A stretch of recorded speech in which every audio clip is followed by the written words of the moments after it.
Okay. Good afternoon, everyone. Welcome to today's webinar, and thanks for joining. I'm Brian McLaren, co-founder and chief operating officer of NOVACES. I do appreciate you signing on. I know Mondays are a busy day for many of us. Just wanted to get some quick housekeeping items out of the way first. This will be a 1-hour webinar. Go for about 50 minutes with the presentation content, and then we'll spend about 10 minutes with questions and answers at the end. The GoToWebinar control panel, for those of you who aren't familiar with GoToWebinar, allows you to submit questions in the toolbar where it says questions, and you just enter in your question by typing in and clicking submit. The audio for all of you will be muted for the best audio quality, and I do appreciate you guys signing in and spending the time with us this morning. I do want to give you a quick background on the company. NOVACES is a management consulting firm. We specialize in process improvement and project management solutions for both public and private sector clients. We focus on assisting organizations to deploy the latest management methods to generate breakthroughs in performance. These methods are best of breed from Lean Six Sigma and constraints management. During the course of our research and work with clients, we recognize an incredible amount of opportunity that existed out in the market to impact in a new way one of the most important organizational disciplines, project management. I'm very excited today to be able to share some of our knowledge about how to change the rules of project management and create a new set of advantages for your organizations. This brings me to our presenter. I'd like to introduce you to Hilbert Robinson. Hilbert's a certified theory of constraints practitioner. He has broad experience in performance improvement, project management, and lean, both in the United States and internationally. He started his career as a licensed engineer and later joined the Boeing Company as an industrial engineer in the commercial aircraft division. There he became the internal expert in theory of constraints, a role which required him to provide implementation support to several groups within the company. He has subsequently consulted on implementations of critical chain project management for U.S. Navy shipyards, provides ongoing support to Boeing, Japan's Public Works Department, and several other engineer-to-order and software development companies. Hilbert, I leave the floor to you. Good day. Let me start with a story that might explain to you why NOVACES is so excited about critical chain project management, otherwise called CCPM. This story came from out of Japan, and I had just a little bit to do with that. Right. Should be modest. MLIT, the Ministry of Land, Infrastructure and Transportation, has been experiencing dramatic improvements with critical chain, among other things. It's the second largest public works budget in the world, but this budget has been shrinking, and they've been suffering from several scandals. And so there was a need for some significant reforms in that government organization. They embarked on an effort in 2006 that has resulted in most of the projects that are involved in this effort being ahead of schedule and below budget. They've been so successful that the effort has spread from not just this ministry, which is a federal level government body, but to local and regional governments as well as other ministries within the government of Japan. They have now created a regional conference to share their results, and the stories are very consistently impressive. This story started with a small software company, 200 people, that had adopted critical chain project management and had seen significant success with that and decided to share it with their customers, the construction companies of Japan. The first project was given to unseasoned, inexperienced project manager, if you will, and he got results that were better than they would have expected from even their best project managers. This got the attention of not only the local construction firms, but the government representatives who were interacting with them, who had seen a significant difference in the project execution. That led to several pilots, which eventually led to a national movement. What this means is that the government, although it cannot tell the contractors to use critical chain project management, it is able to influence them by giving preferential treatment to bidders who have demonstrated their capability to use critical chain project management to bringing their projects under budget and under schedule. But this is not only a Japanese story. There are other companies around the world, including right here in the United States, that have been experiencing benefits of critical chain. Harris Semiconductor brought a new product to market in 18 months when it typically would have taken 60 months, and by so doing enjoyed monopoly conditions in their pricing in the market for multiple years. Eli Lilly recently announced that they've turned around their, the time it has taken them to bring products to market by reducing the time to develop a drug by half. The Air Force has been using critical chain in addition to other process improvement methods. The Navy has been using critical chain as well. Boeing, private sector. Delta Airlines, private sector. And Raytheon. This is just a small example to make the point that the method has been applied across a wide breadth of industries and situations, and it has consistently come up with significant results. If you're in a project management environment and speed and reliability is critical to your mission, then you may be interested in hearing how they went about getting these results. If you talk to senior stakeholders in most organizations that do projects, you will hear a common set of refrains. Projects are taking too long, project commitments are unreliable, projects have to be de-scoped or canceled altogether. Generally speaking, there is a sense that the organization is not producing to its full capability. And the question becomes, why is that and what can we do about it? If you talk to the people who work on projects, they too have a set of complaints. They tend to be slightly different. You might find some of these familiar from your environment. When these conditions are present and then combined with multitasking, we get an environment that starts to be unproductive, even to the point of being very stressful and frustrating to the individuals working in it. When you put all of this together, then it feels like trying to mow wet grass with a dull lawnmower. There's a whole lot of pushing going on, but not much productivity coming out of it. This tends to be a situation that captures the feeling or the experience of people working on project organizations. You may ask yourself to what extent these are true for you. And what we do at NOVACES when we engage a client is we go through a process of quantifying with the organization the degree to which this is true, because this helps us to quantify the potential for improvement within the organization. Speaking of potential, where would improvement come from? People are already working very hard.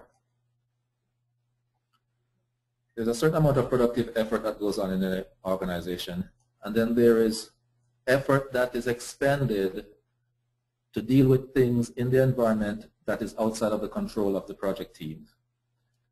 Then we contend there are a number of other efforts that are expended to deal with factors that are in fact within the control of the organization if properly handled. We consider these signs of recoverable lost capacity. If you look at this together, then you would estimate that the current potential is made up of generally 3 categories. When you implement critical chain project management, the result is that we're able to regain some of those losses, those recoverable losses, by reducing the effects of things like rework, open issues, poor coordination, multitasking, missing inputs. How do we do that? Well, whenever we come up across a problem as individuals, we tend to invent rules of operation that allow us to deal with this problem. Though the rules are initially effective, they could also become limitations to us and prevent us from taking advantage of new ideas. For example, let's look at the first limitation. Let's say this is a typical task from a project plan. It takes no less than 10 days, but it could also take 25 days. The question is, if you're planning this project, what number should you put in your plan to represent this task? Let me give you some more information. The task is uncertain. It could take anywhere from 10 days to 25 days, and your task is to determine the appropriate number to use to estimate the duration of this task. When we ask this question in many different organizations, we get a range of answers. It might be surprising to some of you that there's a range of answers, and then again, it might not be surprising. The question is, given this range of answer, if you had to pick something, what would your answer be? Well, it depends. It depends on whether you're considering the question, what's your estimate of how long this task can take, versus the other question, which is, how much time do you need to be sure you're complete with this project when you said you're going to be complete? The first question is asking for a fair answer. A fair answer means there's a good chance you could be wrong. It could take less time or it could take more time. A biased answer is one that protects your reputation if you're being asked to commit. The difference between an estimate and a commitment is what we call a protection or a risk factor, and everybody puts in some amount of protection when asked to commit to something. The amount of protection really depends on the environment and how people in that particular environment resolve the conflict. In some environments, the conflict is rather acrimonious. We never feel like we have enough time, and so we fight for more and more realistic estimates. Does this feel familiar to you? If it does, then you'll understand the problem I'm trying to highlight.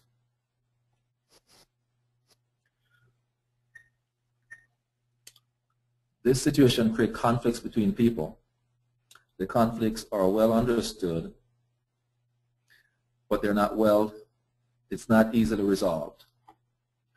As goes the task estimate, so goes the project schedule. We use task estimates to build project schedules, so whichever answer we put in the task estimate has a big influence on how much time we think we need to complete the project. What we do need in order to resolve this conflict is a way to derive a credible schedule that is both short and at the same time reliable, given that all other conditions remain equal. And by that, what I mean is we're going to have full scope and the budget of the project will not be increased. Quality, specifications, everything else being equal, we have a choice between a short or a reliable schedule, or we have a method of having both. This is a challenge. Let's talk about the second rule.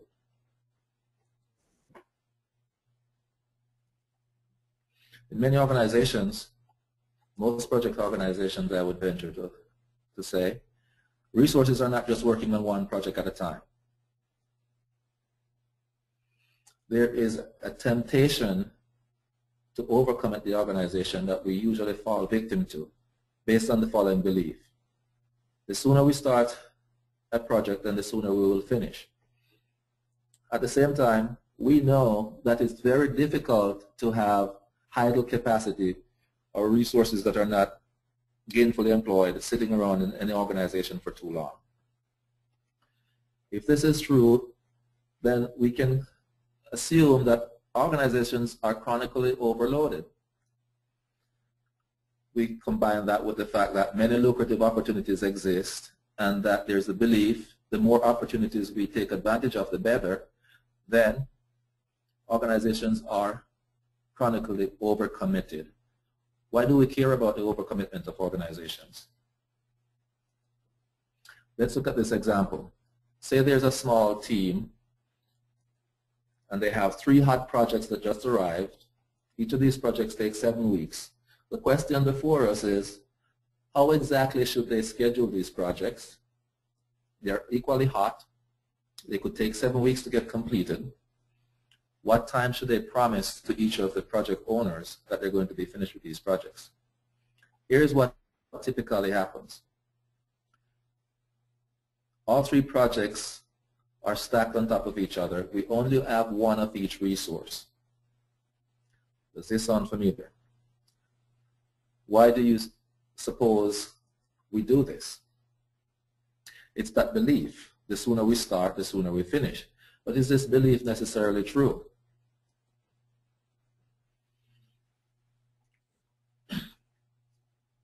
There's another belief that multitasking is not a very effective way to respond to an overloaded situation. What multitasking is a pattern of behavior that interrupts workflow. If workflow is being interrupted, then you're behaving in a multitasking manner. Multitasking creates delays in projects. Delays, by their very nature, causes work to pile up. When work piles up, that is the identical situation as what got us here in the first place, an overloaded situation.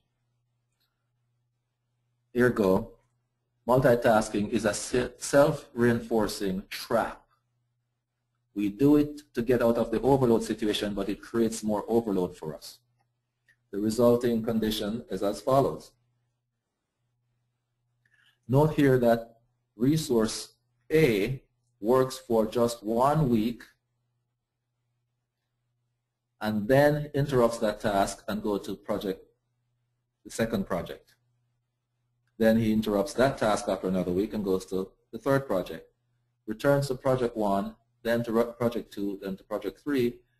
The green resource can start as soon as the first task in project 1 is complete, but he's also multitasking.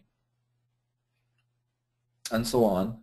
Eventually it takes 17 weeks to complete these 3 projects. Are you surprised about how long it would take with just a simple rule of 1 change once per week? Reflect on your own environment. How frequently are people interrupted on tasks? Is it more frequently than once per week or less frequently? If your environment is like the ones that I've been familiar with, you're lucky if you can get through an hour or a day without being interrupted several times. When you multitask, you create long periods of delay on the projects, but the resources are always gainfully employed. This creates the illusion of progress. All the projects are active and all the resources are busy, but everything takes a lot longer than it seems on paper it should take.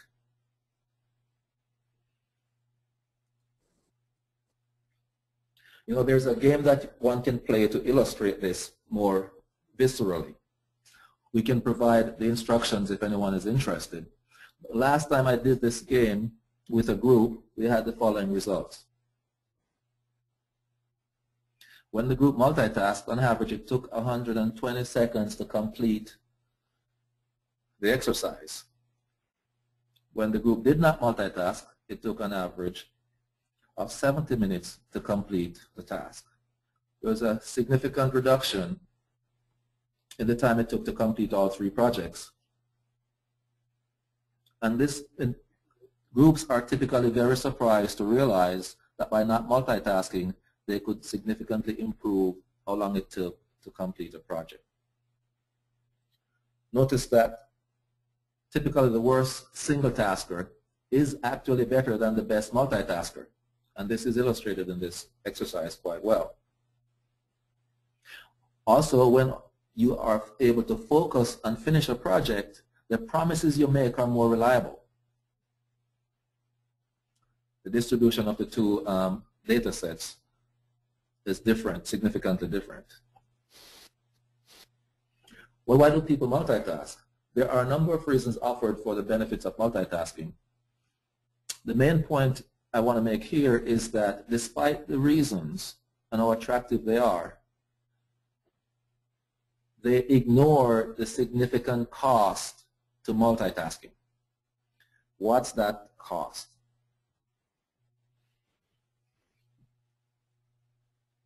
There are a number of them. I want to focus on the fact that a multitasking environment disguises other process failures, and so our opportunities to find the real problems in the organization and fix them is obscured. It wastes capacity. It creates a need for more overtime and burnout.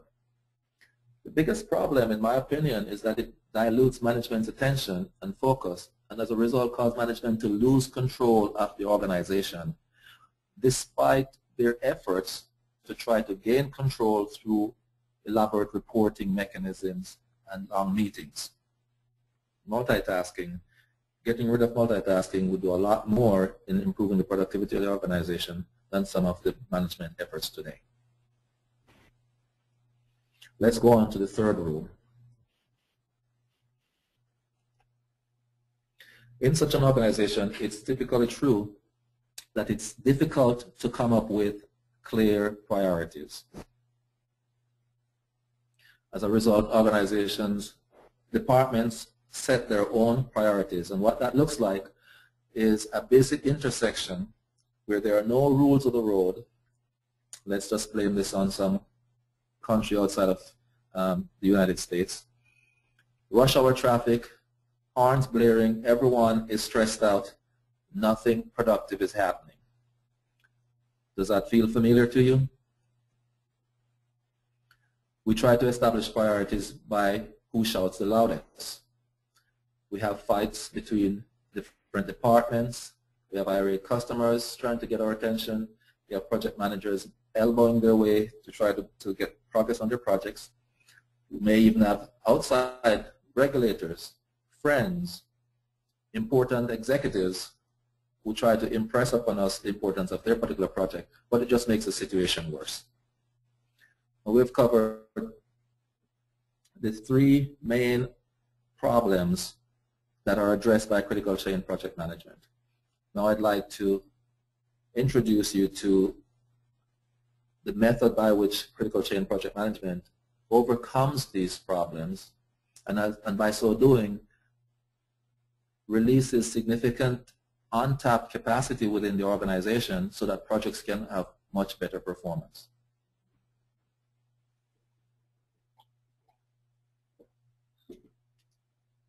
Okay.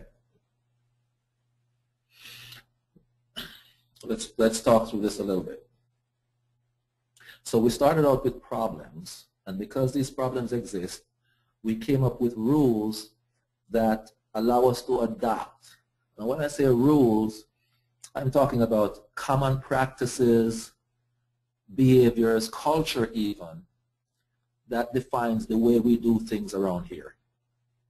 We typically do things around here a certain way to deal with the problems that exist in our environment. Now that's a good thing because it prevents us from stubbing our toes or butting our heads against the same rocks day in and day out. However, there's also a downside to these rules.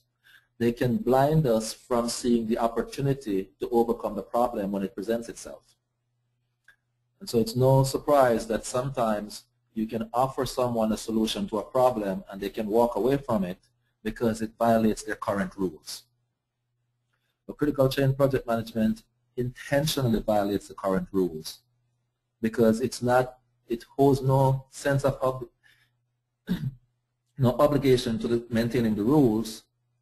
Rather, it is focused on improving the project performance and the experience of the people working in the environment, even if that means throwing out the whole rules, and especially if it means throwing out the whole rules.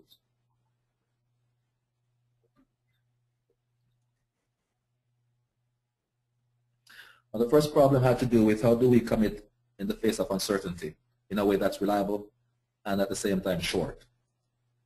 We do so by using the principle of aggregation to create buffers so that we can have highly reliable schedules that are no longer than necessary. How do we do that? Take this example. Here the first graphic represents a traditional schedule where the different colors represent different resources.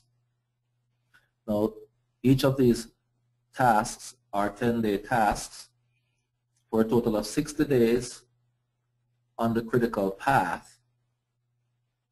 However, I will point out that these two tasks are in conflict with each other.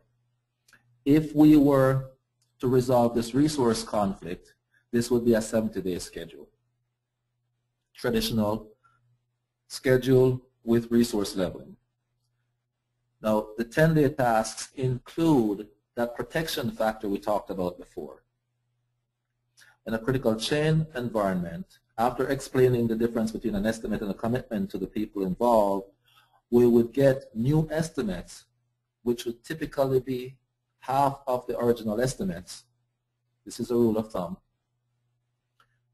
And then we would schedule the project just based on the estimates and not the commitments. This would lead in this simple example to a 30-day schedule. 30 days when it's not leveled.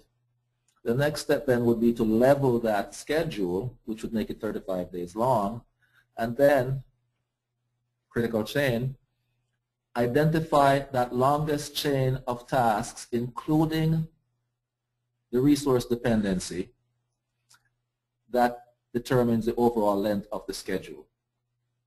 Now, whereas in the traditional approach, this would have been considered the critical path, these tasks are no longer involved in the definition of the longest chain. This is the reason why a new term was selected. Notice the other tasks are also resource leveled. Let me hasten to say, no one is recommending that someone should commit to a 35-day schedule. This would be wrong.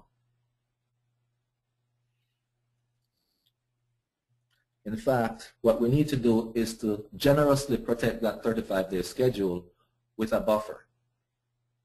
The rule of thumb in critical chain is that each chain should be protected by a buffer as much as 50% of the original chain that's being protected. So this is a 17.5-day buffer on a 35-day chain, gives us 53 days. Similarly, every other non-critical chain needs to be protected so that they do not impinge on the critical chain.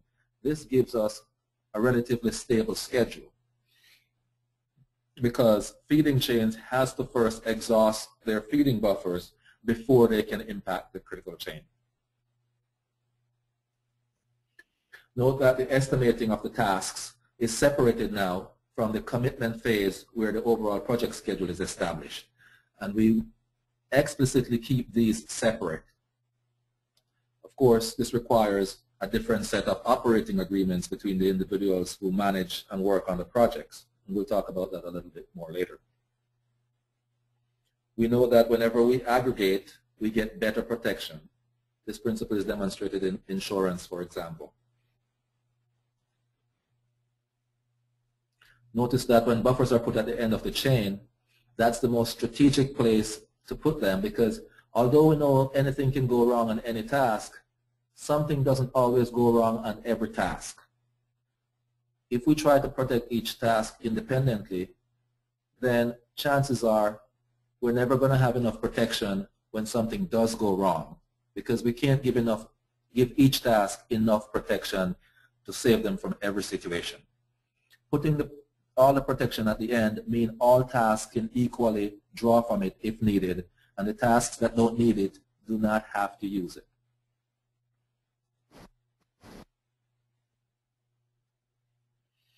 Rule 2.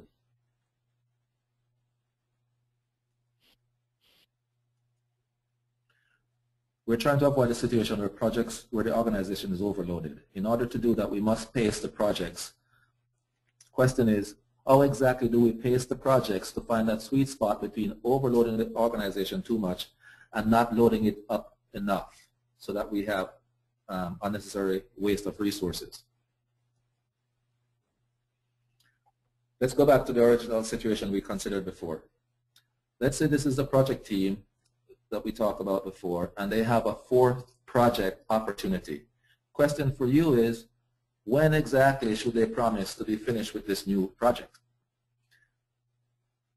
It's difficult in this situation to know when a new project can be introduced, is it not? We need to set up a different situation where introducing new projects is much easier. Let's assume, in this case, that we're going to retire the rule that allows us to multitask. We're going to introduce a new rule that says there are no interruptions on tasks. What that allows us to do is to pick a resource, for example. There are other ways to do this. I'm going to only focus on this one for now. Pick a resource, say the one that's most heavily loaded in the organization, and use it to determine the schedule for the entire organization. That is, plan projects around their need for this resource. If we did that, we would have a schedule that looks like this. You can see now how easy it would be to introduce a fourth project. As a matter of fact, quoting due dates in this environment is child's play. The sales department, for example, can easily quote reliable due dates in this environment that they have high confidence they're going to be able to, the organization is going to be able to meet, cutting down one of the major sources of strife within organizations today.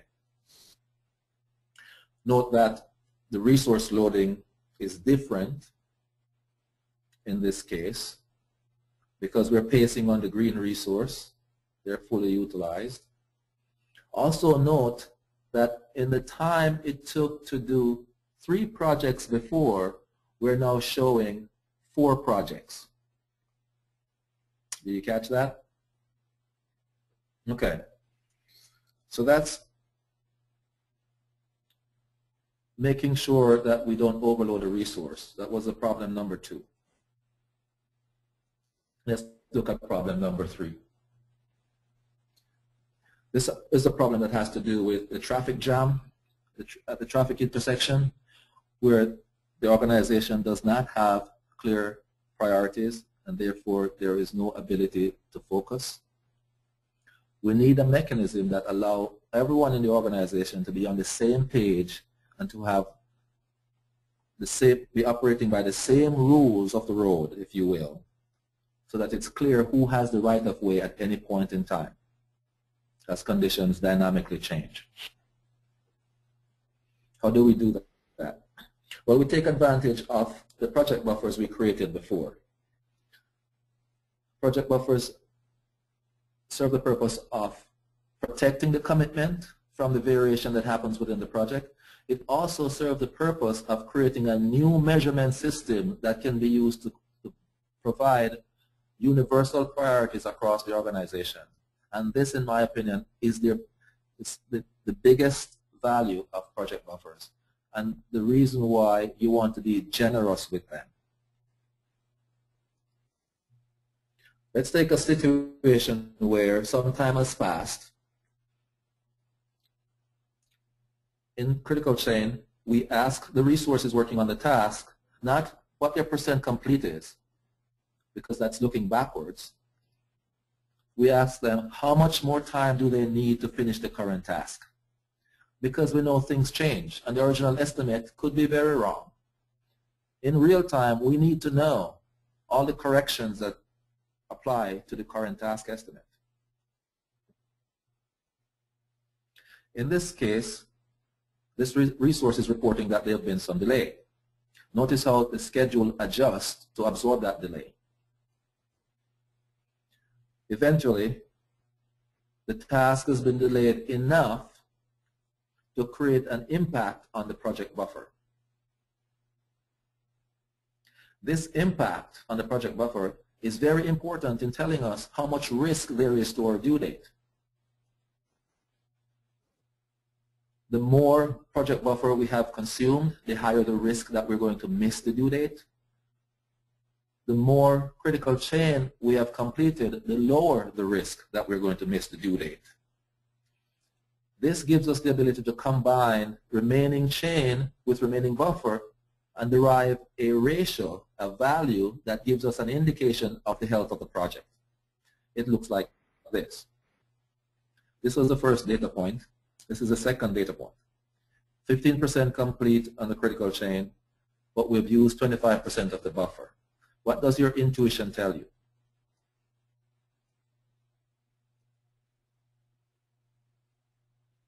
Do you believe this project is on track or not? I believe you can tell for yourself that there is some intuitive feel about the relative health of this project. So you can begin to see how this metric would be useful as a snapshot picture in real time for all the projects in the organization. Note that because the project we're losing buffer faster than the first part of the project doesn't necessarily mean the project is going to be late. In some other management methods, there would be a direct projection and this project would be considered late already. Actually, the project is very early because if everything goes according to plan from year forward with no extra effort being expended, then this project could finish, in this example, roughly 12 days in advance, early, ahead of the schedule. 12 days because we know that the buffer was 17 days and we have used 25% of it. So roughly we have 75% of 17 left. This is how simple it is to tell whether you're on track or not in a critical chain environment. Now, we've created a nice metric, a nice chart called a fever chart that provides zones by which we can evaluate each project over time.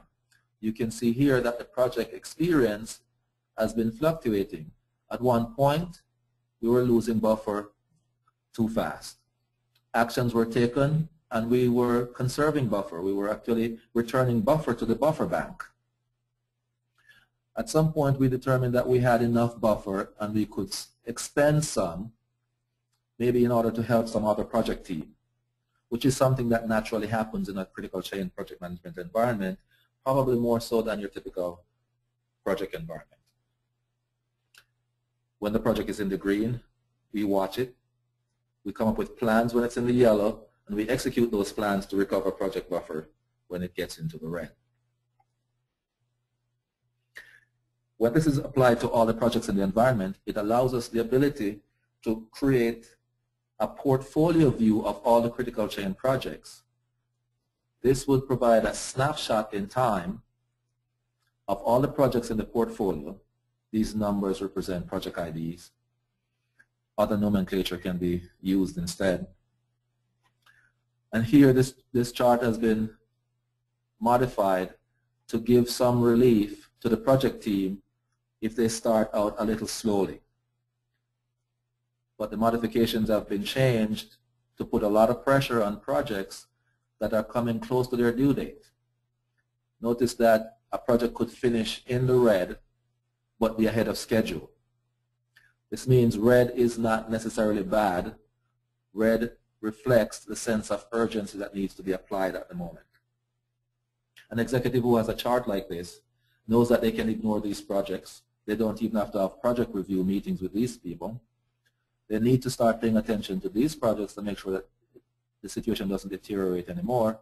And they certainly need to be in constant contact with these people to make sure that they have all the help they need from the executive team. I think about these kinds of priorities.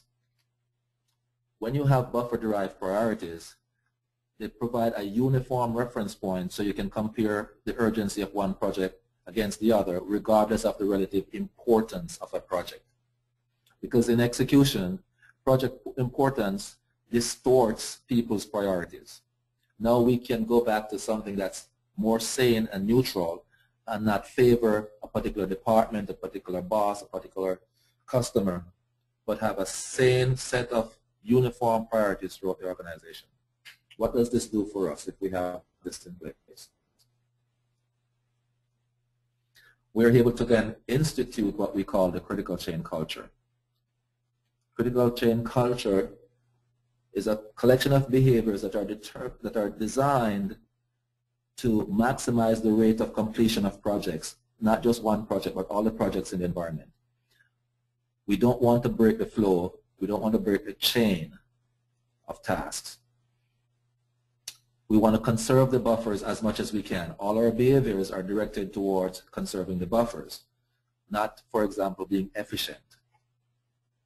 We work together as a team. We don't drop the baton. We manage our handoffs to make sure that we're successful. When you're on the critical chain, there's some special treatments that we've come up with. You have the right of way in all situations. You get helpers. You don't have to help anyone, but others come to help you. You may even get a special badge that, for example, put you ahead of the lunch line. For example, we treat people who are on the critical chain as if they're special because we know the impact of having a break in the chain. They get special privileges to work from home, for example. This allows us to create a working together environment that many organizations give lip service to but are not able to actually put into operations. People are able to work in a focused manner, and the role of management is changed. Projects get delayed because of roadblocks. Management's responsibility is to remove the roadblocks so that the teams can pass unhindered. Project teams are relying on the management team to smooth the way for them in the critical chain environment.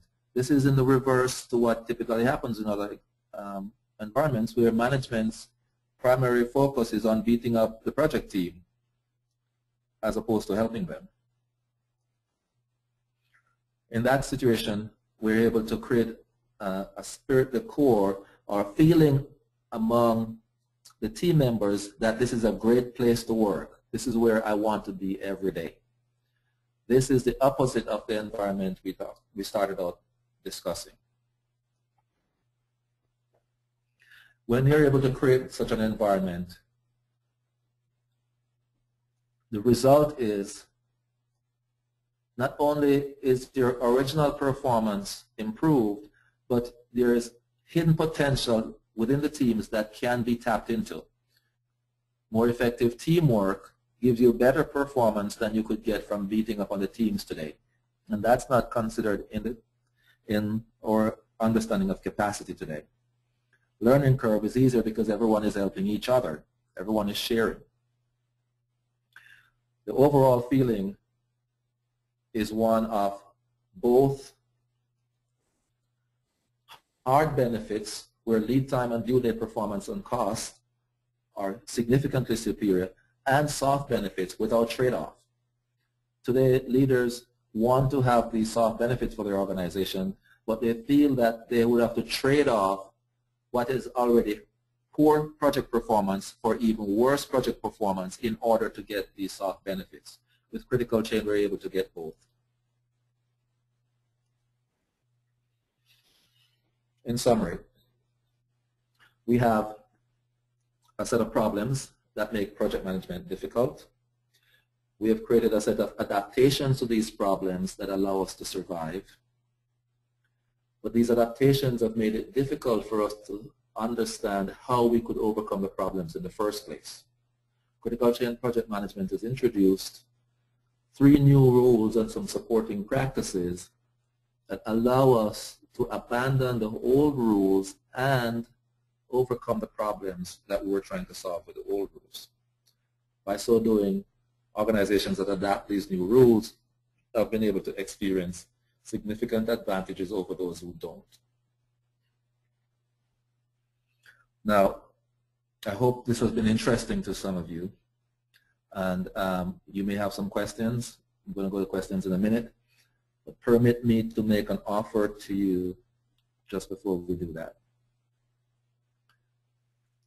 If you wanted to take advantage of critical chain, you wanted to learn more, you wanted to learn if critical chain is right for your organization, then we are prepared to provide what we call a feasibility assessment to help you do that. If after the feasibility assessment there is consensus that you should really go forward with critical chain, then we would offer an implementation workshop to develop the details and customize a solution for your environment. If this is of any interest to you, then what we would do is we'd conduct an analysis, we'd estimate the potential for improvement within your organization, and then we would facilitate a consensus process by which the leadership of your organization agrees to go to the next step. The workshop takes 2 days. It's a real workshop. There is data gathering and lots of conversation. And we promise to do this, we offer to do this just for travel costs. Okay. If this is of interest, please contact Kevin and he will schedule a feasibility assessment. If you can make this decision yourself and you would like our help in talking to your decision makers, then we are willing to present this seminar or a shorter version of it if necessary to your decision maker to help them make the decision. Again, Kevin is the guy for scheduling this session as well if you need the help. Okay, it's time to entertain questions. Okay, thank you, Hilbert. That was excellent. I appreciate you going through all the information for us. I do want to spend a few minutes here on questions. So if you have a question to submit, go to the questions area on the toolbar and type in your question, submit it to us, and we'll bring it up live on the webinar here. The first question I have from the group is, it says it's odd to have resources idle. What do they do? Question mark. Hilbert? That's interesting. It's a great question. Let's go back to those idle resources for a minute here.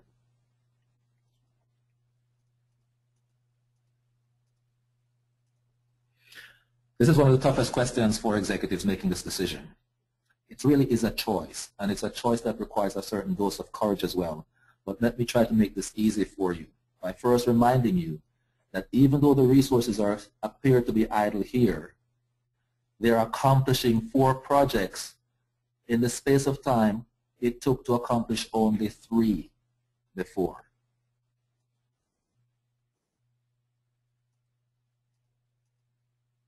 In this picture, the resources are not idle, apparently, but the projects are idle. So the trade-off is, remember the illusion, when you have resources busy, you get the warm, fuzzy feeling that you're getting progress on the projects, but it's only an illusion. This is what executives must get over. In exchange for getting over the illusion of progress, what they get is the speed of the organization is able to then reveal itself. The extra potential of the organization is able to reveal itself. The only cost to the executive is to overcome this problem they have with the idea of resources being idle. It was always an illusion. Being active does not mean progress. Smarter executives have come to realize this, and that's the difference between the ones who are able to take on critical chain and the ones who are not. To make it easy for you, I can go ahead and suggest that you do things like training and so on in these time periods. But you know what? If you really need an excuse, then maybe you're not going to do so well with critical chain for the executive who might have a problem with this. It really is a paradigm shift, but it's one that's well worth it. I can imagine, Hilbert. Thanks. I do encourage everyone to, if you have questions, to submit them in the GoToWebinar toolbar. The next question from the field is how is this different from what is taught in traditional project management? Here's one main way in which it's different. Recently, traditional project management has started to acknowledge that projects don't operate in isolation, but they haven't gotten very sophisticated in explaining what to do about that. Most of the project management body of knowledge assumes that you as a project manager can be successful in isolation despite the fact that other projects are competing with you. You develop certain skills, how to negotiate, how to fight for your right. But the reality is the other project managers are doing the same thing as well. And they're hoping to outwit you. That creates this situation. Now, let me be quick and say that the project management body of knowledge is a great starting point for successful project management. It just doesn't go far enough to deal with the realities and the behaviors that we have, that we've developed, the rules we've developed in order to cope with these realities. What we're trying to do with critical chain project management is to build on the foundation of traditional project management. That requires, in some cases, that we relax some of the rules of traditional project management, but with good reason. Next question. Just as a reminder to everyone, please submit your questions in the toolbar on the right-hand side in the GoToWebinar questions section. I also want to announce that we will share these slides in a PDF format to those of you who want them after the webinar is over. The next question here is, does critical chain require resources to be centrally managed so they don't get multitasked? That's a great question. The more you can centrally manage your resources, the better you can do with critical chain. Okay. Please explain the buffer ratio calculation.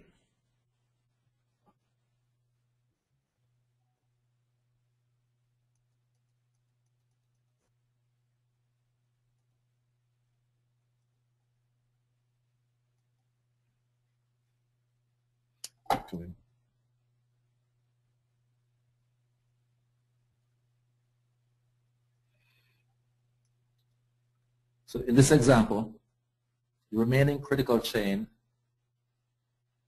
is